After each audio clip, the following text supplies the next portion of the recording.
नमस्कार दोस्तों, हमारे इस चैनल पर आप सभी का स्वागत है। अगर आप भी भगवान श्री कृष्ण के भक्त हैं, तो कमेंट में जय श्री कृष्ण जरूर लिखें। आशा करते हैं आपको वीडियो पसंद आएगी। तो चलिए शुरू करते हैं।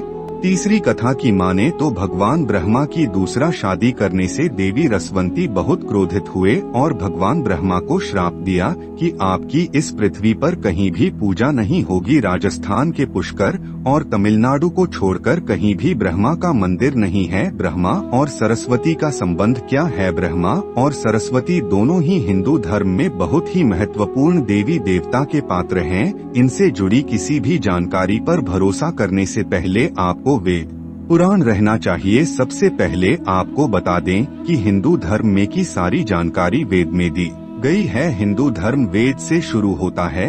इसके साथ ही वेद में इस तरह की किसी भी देवी देवता का वर्णन नहीं है। हम जितने भी देवी देवता के बारे में जानते हैं उन्हें केवल पुराणों में लिखा गया है।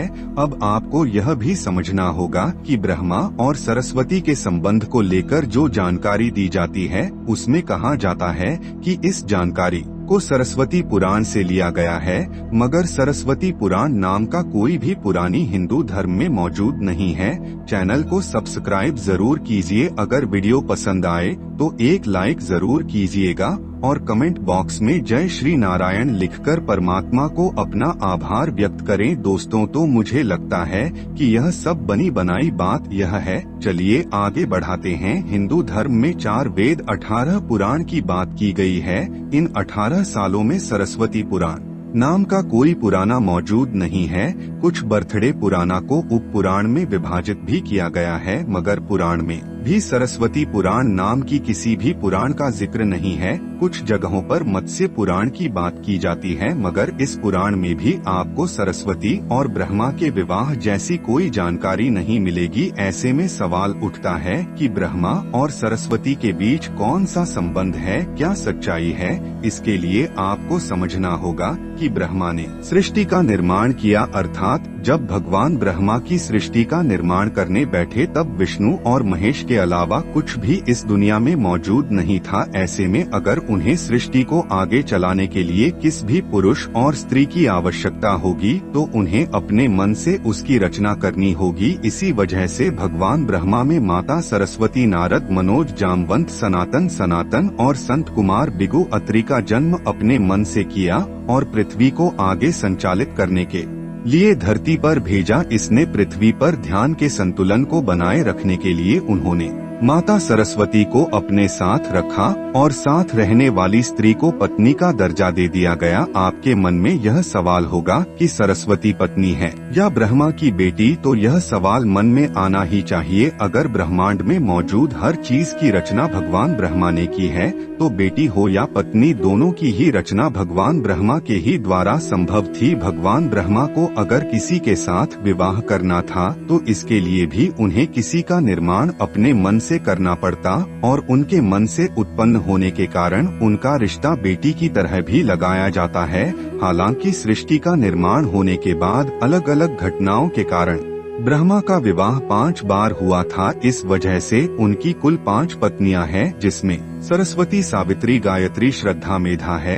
आइए जानते हैं कि ब्रह्मा जी की पूजा क्यों नहीं होती है। अपने पृथ्वी पर बहुत सारे मंदिर देखे होंगे। हिंदू धर्म की अलग अलग मंदिरों में आपने अक्सर भगवान विष्णु या भगवान शंकर के मंदिर को देखा होगा। आपने कभी भी भगवान ब्रह्मा के मंदिर को नहीं देखा होगा। ऐसे में आपको बता दें कि राजस्थान में पुष्कर में भगवान ब्रह्मा का एक मंदिर है। वह मंदिर 3 झील से घिरा हुआ है और माना जाता है कि जहां भगवान ब्रह्मा के कमल से बना है। प्रचलित कथा के मुताबिक सृष्टि का निर्माण करने के बाद वरना एक राक्षस ने धरती पर खूब उत्पात मचाया था। जब इस राक्षस ने भगवान ब्रह्मा के साथ बदतमीजी शुरू की तब ब्रह्मा जी ने पर खूब उत्पात मचाया था। जब इस राक्षस ने भगवान ब्रह्मा के साथ बदतमीजी शुरू की तब ब्रह्मा जी ने राक्षस का वध कर दिया और इस दौरान उनके कमल के 3 टुकड़े धरती पर आकर गिरे, जिससे बद्दे बद्दे झील बन गए। आज यह स्थान भारत के पुष्कर नाम के इलाके में है